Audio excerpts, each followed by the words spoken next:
I want to go across now live and exclusive to the Union Minister for Communications and the Development of the Northeast region. Jyotiraditya Scindia joins us live. Minister, welcome. You know, we were having this big raging conversation about why the government could not meet its target for spending on public infrastructure. You know, there's a big boost in the allocation for public infrastructure. Last year, the government couldn't achieve that target. And therefore, all the pundits in our studio and elsewhere are wondering, you know, the government needs to fully explain why that happened. What's the guarantee that the allocations that have been made this year will actually be realized? Welcome, sir.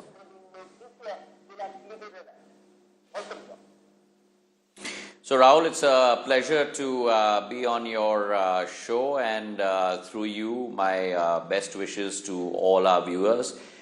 This has been a landmark budget. It's a budget that very clearly defines that India is on her path to becoming a Atmanirbhar country, a country which is a Viksit country, a country that is going to grow into the third largest economy by 2027, from currently the fifth largest economy, an economy that's going to be a $5 trillion economy by 2026 and a $6.5 trillion economy by 2030.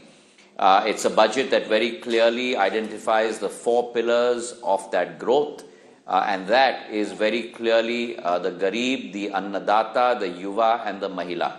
And the importance that has been given to agriculture, whether it's been through the 1.5 lakh crore credit increase for 7.17 crore farmers across the length and breadth of our country, or the oilseeds and pulses mission, the cotton mission, the makhana mission, and the investment into the economy. Much what you talked about. The capex target that has been already met by December 31st is 10.8 lakh crores. The target for this year, of which there is still 3 months left, is 11 lakh crores. I'm very confident that we will very comfortably meet that target. There's even a higher target that's been put for next year. There is a tremendous amount of importance being given to the current schemes to attain 100% saturation, such as the Har Ghar Nala Yojana, which will attain 100% saturation by 2028.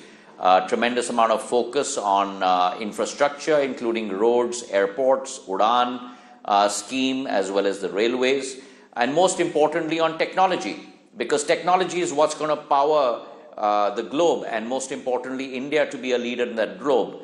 And the telecom sector is going to play a huge role in that growth path.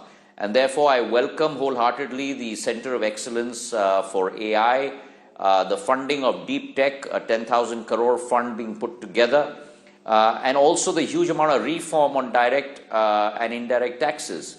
Never before in the history of our country have we seen a progressive tax regime that allows for a greater amount of income in the hands of our taxpayer for him or her to take the decision between consumption, investment, and savings.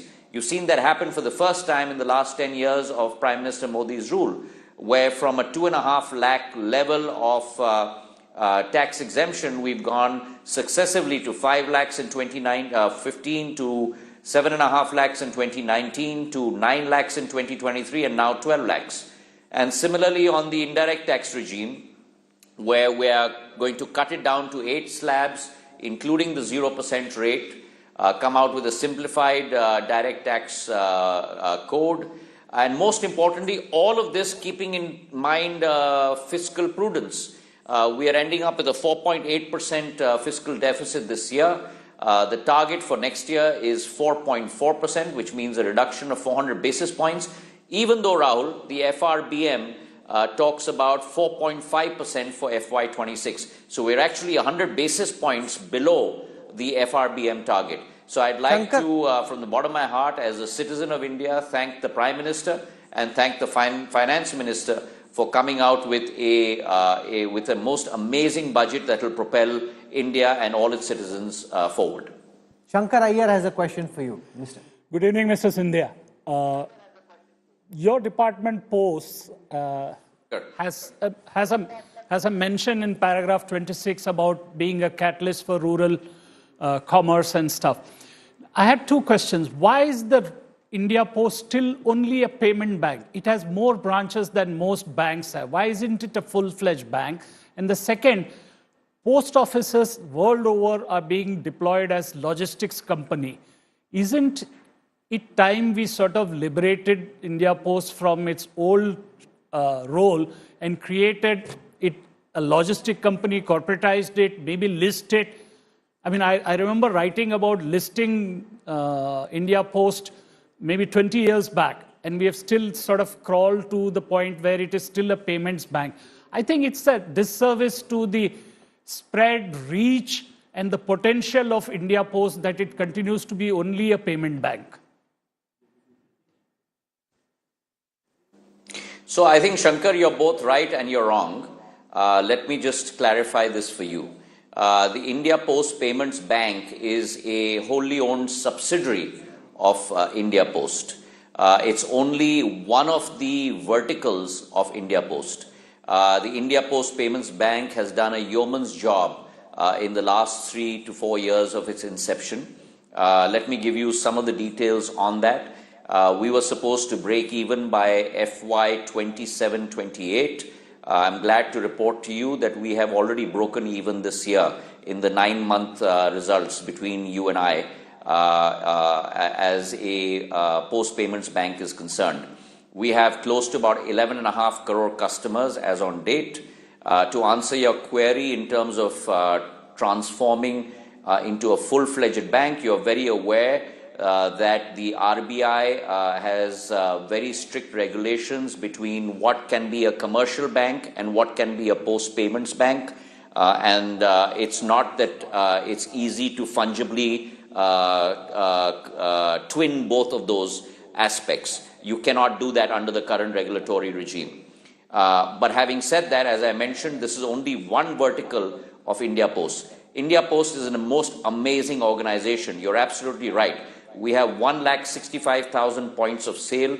We are probably the largest distribution network, not in India, but the largest distribution network in the world.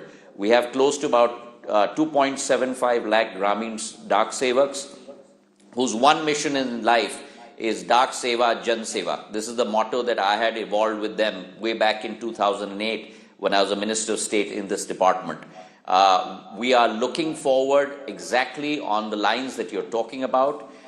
We have traced the path of many postal organizations across the world, from Japan Post to La Poste in France, to Royal Mail in the UK, to US Mail, to DHL in Germany. And we are looking, and that's why the Finance Minister talked about moving India Post into a logistics organization. We have made close to a 2-hour presentation to the Finance Minister. I'm in the process with the department of doing a business process restructuring exercise. We are coming out with our own software 2.0 product, which will digitize our whole system, end-to-end seamless for our customer. Third, we are also coming out with a DigiPin code, which is very much like DigiYatra, which is what you experienced with me in civil aviation. So we are geocoding every single address across the length and breadth of this country. So when Shankar Iyer goes and resides in some place, that geocoded DigiPin address will be attributed to him. And when he moves out and Mr. Rahul Kanwal moves in, it will be then attributed to him. So these are all processes that we are putting in. We have 6 verticals between life insurance, post office savings bank, parcels, mails, international mails, and citizen-centric services.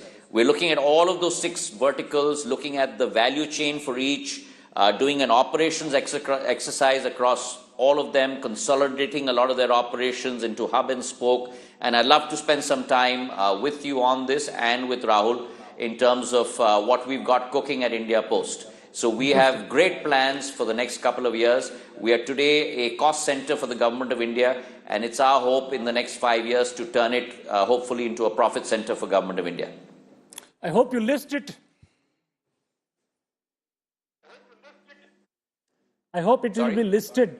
I hope it will be listed like all the good public sector units like State Bank of India and LIC. That's certainly our ambition, but I think it's important not to put the cart before the horse. Having been an investment banker in my last life, I think it's very important to come out with a value proposition and a product. And once you're able to do that, then the listing is it's an eventuality. It has to happen. One last question before you let me go, Minister Scindia. Your government speaks of a Viksit Bharat by 2047 that requires a real GDP growth rate of at least 8% plus. The government set a target of 6.3 to 6.8% of growth for next year. Why was the government not more ambitious in taking a bigger target and then doing what was required to try and achieve it? If we grow at 6.4% this year, 6.3 to 6.8 next year, then we're not going to achieve that target that your Prime Minister, that our Prime Minister and this government has set for itself. So Rahul, how do I satisfy you? With you, I'm damned if I do and I'm damned if I don't. I think it's important for you, Rahul, to go back to do a little bit of research and look at how economies across the world have transformed themselves. The power of growing into a economic powerhouse is not necessarily rates of